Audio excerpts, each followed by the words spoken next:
Warning, this video may contain spoilers for those who have never played this game within the 20 years of its release.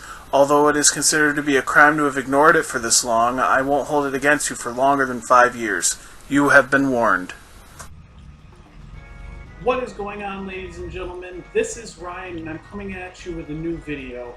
Now, this year, I've mentioned before in a previous video for my Super Nintendo 25th anniversary that this is a big year in video games as far as milestones. Like I just mentioned, 25 years Super Nintendo has been out this year. Much earlier, I did one on The Legend of Zelda turning 30. And now, we get to celebrate my favorite game of all time turning 20 years old. I don't know if I could feel any older right now. But that game, if you're unaware of my favorite game of all time, you would know is Super Mario RPG, The Legend of the Seven Stars.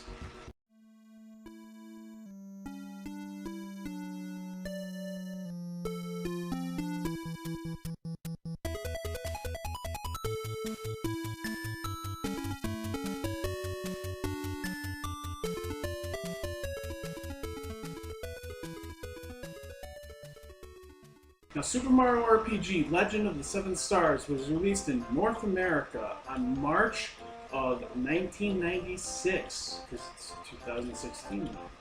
It is a role-playing game developed by Square, and it was published by Nintendo. Square is no longer in business. They actually merged with Enix, and they are now called Square Enix, which you obviously know from the Final Fantasy series. They developed the Final Fantasy series and published it and all that kind of stuff.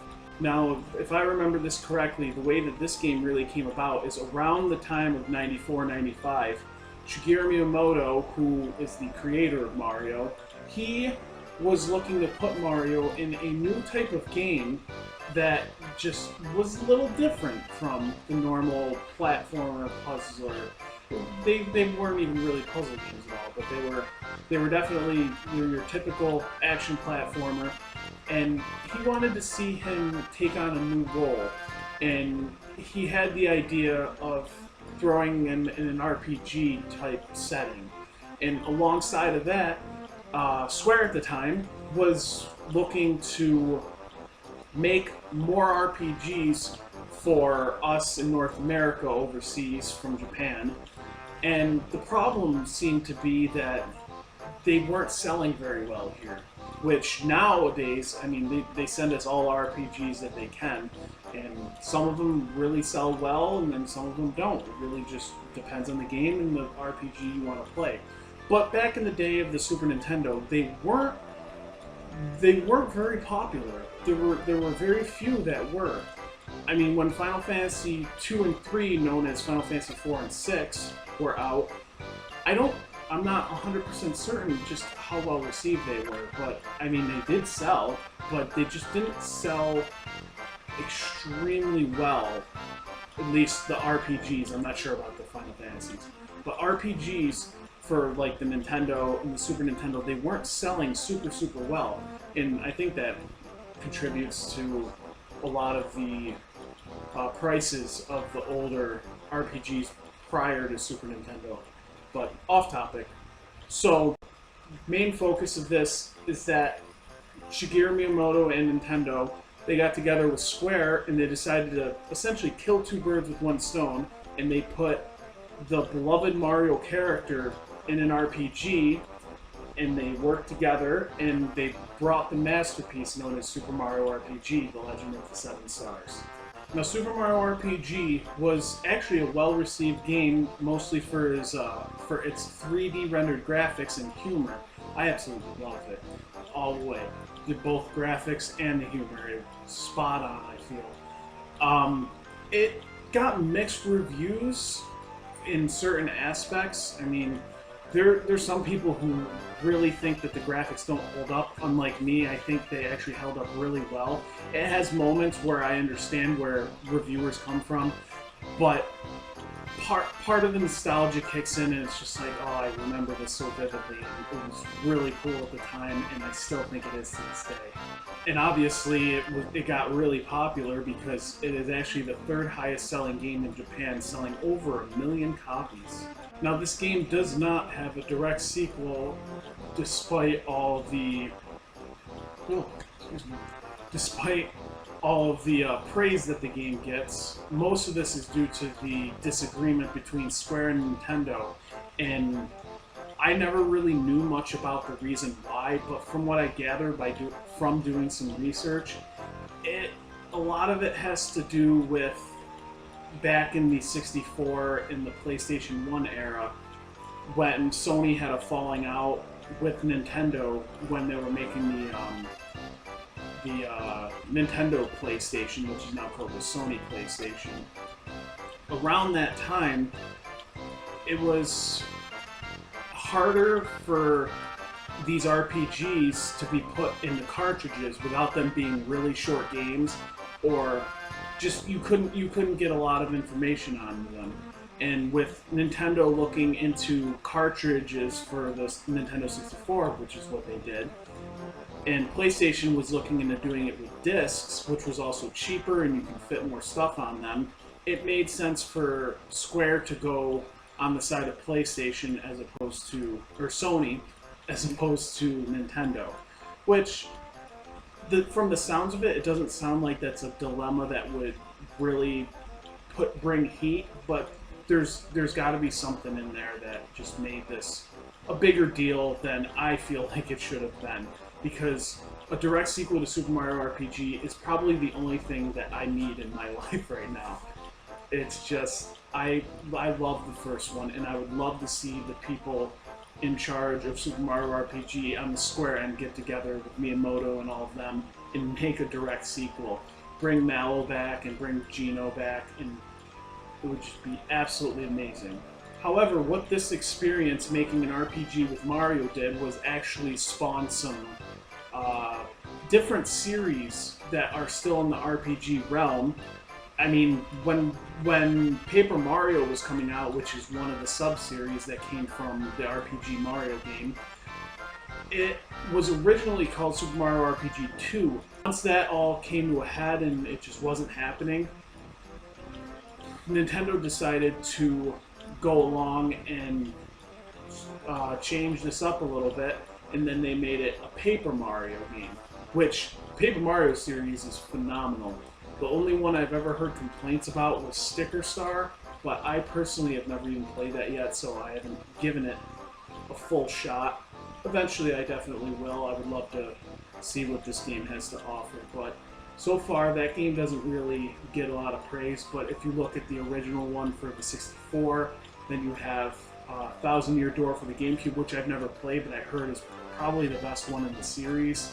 And then I played Super Paper Mario on the Wii, which was actually a very fun game, having sort of RPG elements in it, but it's also still a platformer. They kind of merged them and mixed around like the ratio of how much RPG, how much platformer it is, and just meshed it all together in a new way. And I thought that was yeah, rattled my whole set. What can you do? I have very vicious sneezes. So now we move on to the story. I'm pretty sure I'll put a disclaimer at the very beginning of this video for you, but I'm going to talk a little bit about the story, and I'm not going to spoil the ending or anything like that, but it is going to spoil some of the things that you wouldn't know about the game from reading the back and things like that. There's a few things I'm sure I'll go over that will be a spoiler. So regardless, this is kind of like a spoiler alert. I personally don't know how to leave one of those things, so you can skip it ahead of time. But I'll leave a little note somewhere in the corner, probably by the lunchbox here.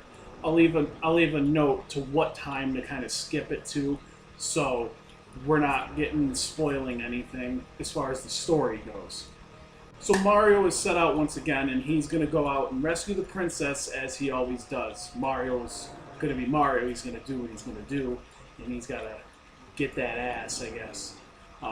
So basically, very beginning of the game, Bowser sweeps in and grabs Princess Peach, takes him to his castle. Mario springs into action, goes right to the castle, and barges right in. Which I think the weird part about this, looking back on it, is that when he actually gets to the door just opens for him. Which, in all honesty, how many times are you gonna mess that up, Bowser? Honestly, don't let him in. Don't let him in. I understand that you want to show that you're more overpowering, but what's more overpowering than him getting to the door of your castle and him not even being able to go through it? Don't let him in, because he's gonna fuck you up once he gets inside. So let's just put that out there. That's a nice notice for you, Bowser. Get it right. Anyway, so now Mario's in the castle, and this acts as more of the tutorial for it, which is seamless and just such... Like, I think we underappreciate things like this. You always have, like, those screens that shows the controller and what buttons do what. I think we completely underestimate and we completely underappreciate just what a tutorial can do if you can make it seamless in your game. I look back to... Oh my god, I can't think of it. But... I wish I could think of it. That's going to bother me this entire video. I might end up just spouting it out in the middle of the video if I don't think of it. But what I mean by... Oh, Mega Man X. That's what I was thinking of. When you start Mega Man X, you just hit the start button and you just go right into a level and you start playing it. You don't really realize that it's a tutorial. It's not... It's the beginning of the game, but it's also a tutorial. It's trying to teach you things. So, with Super Mario RPG, you go right into the castle. You run through the doors, and there's enemies everywhere. And as you encounter an enemy, it teaches you the game without you ever being able to really lose. I'm pretty sure you can't lose in the very beginning of the game. So, and it's set up... Well, we'll talk about the gameplay later. I won't even talk about that right now. So anyway, you barge in the castle, there's enemies everywhere. You fight them, whatever, or you can even skip them. That's the luxury of the tutorial. There is one battle that you can escape, and that's fine, because, again, it's a tutorial. It's trying to teach you how the game works.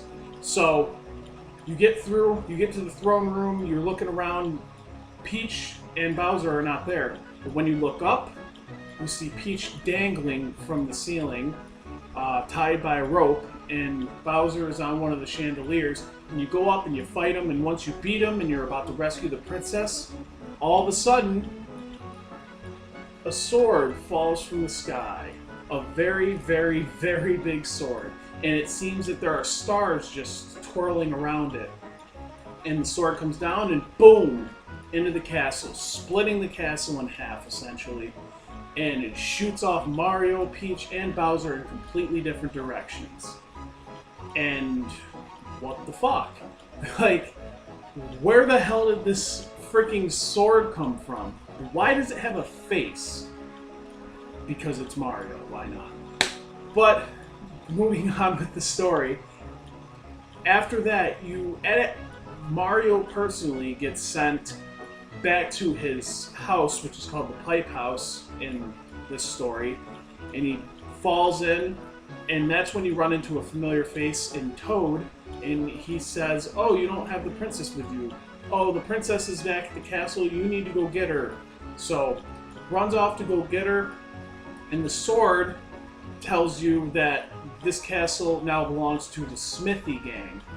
And then he breaks the bridge, and you get sent back, and now you're back at the Pipe House explaining that you can't get into the castle to get Princess Peach. So, that is where our story begins, and it's going to be quite a thrill ride the entire time. I absolutely love this storyline, how literally in the beginning of the game, you do exactly everything that Mario's supposed to do, but things still go wrong, and you have to find a new way to get the princess back and restore order. And it's not going to be easy this time around. Now, the stars I was talking about that were spinning around the sword, this is kind of where the spoiler thing comes into play, because you're curious as to where these stars come into play. Well, what happens is, as you're further along in the game, you run into enemies that are carrying these stars, and there's seven of them. So they're mainly in the form of bosses, and when you run into a boss and you beat that boss, you are awarded a star normally. And these stars are a part of the Star Road, and these 7 pieces are what's missing to make the Star Road complete again. And what they do is they give you the ability to grant wishes, just like shooting stars do. But since the 7 are missing, the Star Road is disassembled, people can't get their wishes. So that's a big deal, and eventually you run into some new characters that help you out along the way. Now the first new character you're going to run into is in the Mushroom Kingdom, which is actually Mallow, who says he's a frog-like character. He looks more like a cloud, but he says he's a frog-like character from Tadpole Pond. And you first run into him when you see a suspicious creature steal his frog coin, which you don't actually see. He already stole it and he's trying to catch him. And you see him in the Mushroom Kingdom running around trying to catch him. Then your second character is the one more connected with all this. His name is Gino. His real name actually can't be pronounced. It sounds like it sounds. And in the typing, it's actually like a heart, and music note, and a couple other things. And he says you can just call me Gino. He actually takes inhabitants of a doll who is his current character. He's like a puppet or a doll or something like that. I believe they characterize him, or he's a doll in the game. But he kind of looks like a puppet too. He just has that kind of feel to me. But he comes down. He's like the strongest. He's the strongest character in the outer world, the heaven world, I guess. And he has been asked to be brought down and taken form in this doll, and he comes to life and he kicks ass in your party. I know a lot of people that absolutely love him and they love having him in this party, but personally, I have never really used him past the time that I absolutely have to. But I like going back and playing the games through a lot, and I usually play them in different lights and with different characters, and I feel like when I'm looking for a challenge, I'll take one of the characters out and I'll throw Gino in there instead, or Mallow, and I'll try to make it work that way too. But it's definitely a little more difficult having him in the party. That's just me personally, of course. And like I mentioned before, like with these new characters that you have, you also have some old ones, and more importantly, there's 2 of them that go into your party besides Mallow and Gino, and you have Princess Peach, which I believe is the one you get last. But this is a legendary thing for a Mario game where you can actually have Bowser playing on your side. That blows my mind. I mean, holy crap. Bowser is on your team, this big heavy hitter that is always trying to outdo you and is always trying to mess up your plans. He is on your team now, and he is a powerhouse. And like I mentioned before, when it comes to my team, I usually like to put Bowser on my team, and I love Peach because she's a healer, but I always like to mix it up too. When I want more of a challenge, I'll take Bowser out and I'll throw Gino or Mallow in there or something. And if you really want a challenge, take Peach out of your team, because then in order to heal and stuff, you're going to have mushrooms and these things called pick-me-ups, and just there's so much you can do with the game, and I just feel like this game has probably some of the best replayability I've ever seen in a video game. And really quickly, Smithy and his gang come into play when he comes through, and the sword that hits the castle tells you that they're basically looking to take over the world, and that they're going to take these 7 stars and they're going to take over the world with them. So that's really where Smithy comes into play. He hears about the Star Road, and he's decided that this is the way that he's going to take over the world, by getting rid of the ability for everybody to get their wishes granted. Okay, now we're going to start talking about the gameplay a little bit. Now, like any traditional Japanese RPG out there nowadays, it's usually a turn-based system, but With this one, while it is a turn-based system, it's a very simple one. There's 4 different things you can do. You can attack, you can have defense, you can use a special that certain characters can have, and you can use items. And it's very simple. You attack, they attack, you attack, they attack, but you can do all sorts of different things using just those 4 simple commands. And you get all sorts of different special abilities you can use in specials. You have all sorts of healing items, buff items, items that can hurt enemies, things like that. Then you have your regular attack where you just straight up punch people or smack them with a hammer or whatever the character that you're using uses to attack. And then you have a defense where you can actually choose to actually defend yourself and take less damage, or you can actually run away from a battle. Simple enough, right? And something like this is really what makes this game that much better. It's very simple. It's not something that you have to sit through tutorial after tutorial, or you have to have some character in the game tell you how to use this stuff. It's pretty self-explanatory walking into it, so it's a very easy game to pick up and play while still getting that beautiful experience you get out of an RPG with a story and all of that. Now, outside of actually battling, you control Mario in a third-person view. It's like top-down, isometric kind of view.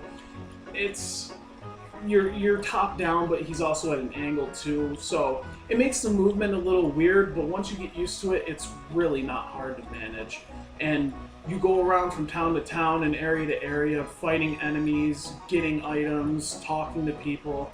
There's plenty to do, and there's a lot of side things that you can do in the game too. But it's the only flaw that comes with this that most everyone, I think, talks about is that nowadays having an open world is a big deal for most. This game, while it does have an open world in the sense that once you encounter an area, you can go back to it whenever you please, but in order to progress, you have to trigger certain events, which I think is completely fine with me because, I mean, to progress in anything, you have to keep moving forward. So instead of having just everything laid out and you can encounter anything at any time, with this game specifically, I think it does it really well and seamless. As you want to know more about the story, you unlock more about the story as you keep going on. This game, I just think, hit it out of the park. They just perfectly put together this game, and as you progress throughout the game, you're not even thinking too much. You're just embracing it, enjoying it, and you're so immersed in this game. It's quite an experience. It's really one you have to experience for yourself. Another great part about this game that we're finally getting into is the soundtrack. I adore the soundtrack, from everything from when you get into a battle to that battle theme right there. It seems upbeat, but at the time it's kind of serious too. So that's so good. And then to like all the other themes, like the theme in the Mushroom Kingdom, when you go to a place that's inhabited with enemies and stuff, you could tell that you're not in a place where you're 100% safe. You got to keep your eye out for enemies, and the soundtrack just did it absolutely perfect. Now, this soundtrack is done by a name that I'm going to butcher. It is Yoko Shimomura. Shimomura, I think is how it's pronounced. Yoko Shimomura. You would know her work, maybe not her personally, but you would know her work from doing games like Street Fighter II, Final Fight, Breath of Fire, Parasite Eve, and the big one that most everyone knows about is Kingdom Hearts. She's a phenomenal musician, and she's just done so many great games. It's hard to not pick up an older game and to run into some of her work, and it's so good. She's such a great, she does such a great job with the music in this game and all those other ones I mentioned. Moving on to the graphics of the game, which I don't think I'm going to get into too much, but I mentioned before, it's 3D rendered graphics, and they use sprites for all the characters, enemies, and the backgrounds, which is obvious. I mean, it's 16-bit era, you're going to have sprite graphics. This game specifically, if I can compare it to one as far as its graphic style, the closest thing I could get to would probably have to be Donkey Kong Country, which a lot of people praise that game for its graphics, and as it rightfully should. It's just absolutely beautiful. There's dark, ominous tones at just the right time. There's upbeat tones in your certain levels here and there. It's the same with Super Mario RPG. When you walk into a town and everything is going well, everything is happy-go-lucky, it's just a bright tone to the level. It's just beautiful. But then if you go to a town that's taken over by enemies and stuff, there's this dark, ominous tone where you never really know what's lurking around the next corner. And I just think they did it just so well that you're stuck in the game. You don't even realize that you're playing it for 7-8 hours in a row. Now, something that I've grown accustomed to at the end of these videos is making like a top kind of video, because to just do them on the side, I don't think people would really like that. There's a lot of those videos out there, and I don't have much of a different opinion from others. I feel like to make a video that's essentially just like someone else's is not really my thing. But for these milestone-like videos, I do like to give you a top 3 or a top 5 or a top 10 of something. So for Super Mario RPG, the game itself, what could I possibly do in it? So my only thought is that I'm going to tell you my top 3 favorite aspects about this game. And what I mean by aspects are just the things that draw me to this game the most, and the thing that make me play this game over and over and over again. I don't really have a specific order for these, so I'm literally going to go I listed them right in front of me, and I'm just going to go right down the line. And one of the first things that I love the most, and the first thing we talked about, is the story.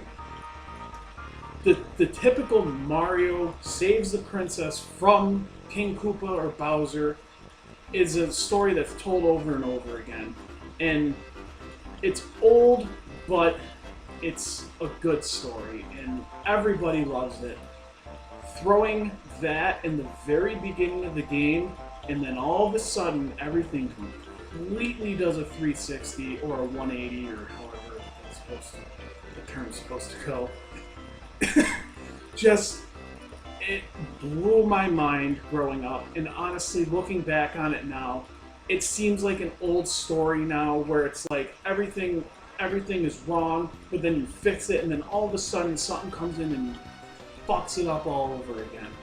It seems like that's like an old story now, but the way that this game went about it and just how simple it really looks is refreshing to me. There aren't people who are trying to give you this whole convoluted story and just trying to shove all this information in your face at once. This is a simple, Mario saves a princess, then a sword comes down and messes everything up, and the Smithy gang's looking to take over the world, and just, it's a phenomenal story.